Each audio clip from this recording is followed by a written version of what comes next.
বাংলা বাঁচাও যাত্রা ঘিরে হালি শহরে অশান্তি। ডিওয়াইএফআই ফেস্টুন ছিঁড়ে ফেলার অভিযোগ।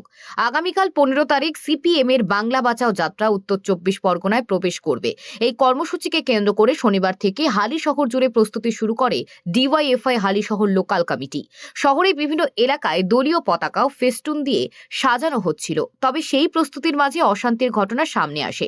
হালি শহরের চৈতন্যডোবা এলাকায় ডিওয়াইএফআই এর একটি ফেস্টুন কে বা কারা ছিঁড়ে ফেলে বলে অভিযোগ ওঠে। ছেঁড়া ফেস্টুনটি রাস্তায় লুটিয়ে পড়ে থাকতে দেখা যায়, যার জেরে এলাকায় সাময়িক উত্তেজনা ছড়ায়। ডিওয়াইএফআই কর্মীদের অভিযোগ, পরিকল্পিতভাবেই ঘটনা ঘটানো হয়েছে এবং একটি গণতান্ত্রিক কর্মসূচিতে বাধা দেওয়ার চেষ্টা চলছে। ঘটনার তীব্র নিন্দা জানিয়ে তারা দোষীদের দ্রুত চিহ্নিত করে উপযুক্ত শাস্তির দাবি তুলেছেন। একই সঙ্গে কোনো প্রকার উস্কানিতে পা না দিয়ে শান্তিপূর্ণভাবে আগামীকালের পদযাত্রা সফল করার আহ্বান জানানো হয়েছে সংগঠনের পক্ষ থেকে। ঘটনাকে কেন্দ্র করে এলাকায় নজরদারি বাড়ানো হয়েছে। পরিস্থিতির ওপর পুলিশ প্রশাসন কড়া নজর রাখছে বলে জানা গেছে।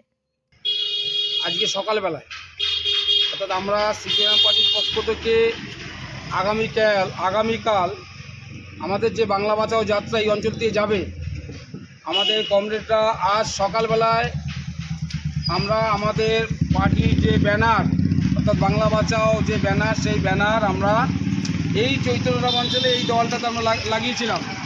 কিন্তু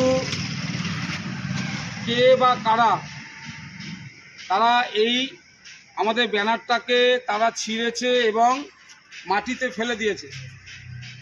আমরা ধিক্কার জানাই তাদের, যারা এই বর্বরোচিত কাজটা করলেন। তাদের উদ্দেশ্যটা কি?